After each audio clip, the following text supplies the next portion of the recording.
gli ultimi due interventi danno una vista più tecnologica, e quindi chiederei a Hugh Cumberland se può dare la visione di un network provider, e poi da John Byrne la visione di un ICT provider.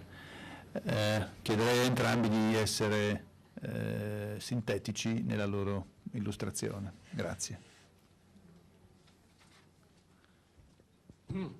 Yes, Jan Bruno, thank you very much. I'd like to extend thanks to SIA for inviting me here today to speak. I think this is a symbol of a strong and growing relationship between COLT and SIA.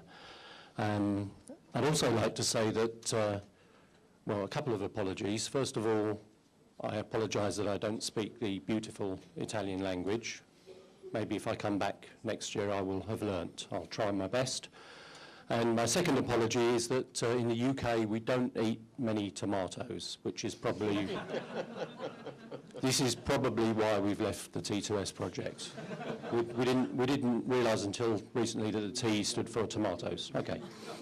So very briefly, what does this mean for the telecommunications and technology infrastructure provider? Well, the first thing is the challenges for us are to build a T2S infrastructure that is fit for purpose.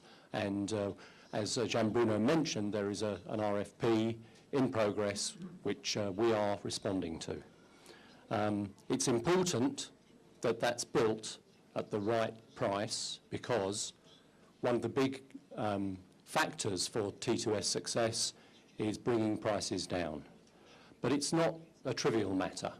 There's a data exchange protocol to build an interface to, there's a PKI scheme, and so on. We also need to build the capacity and flexibility for the unforeseen. We've been told what the projection for the T2S project is in terms of size and volume and type of business, but we know from experience that when it goes live, it will, in 2015, it will undoubtedly be different. So we need to plan for those changes. We need to be agile and flexible.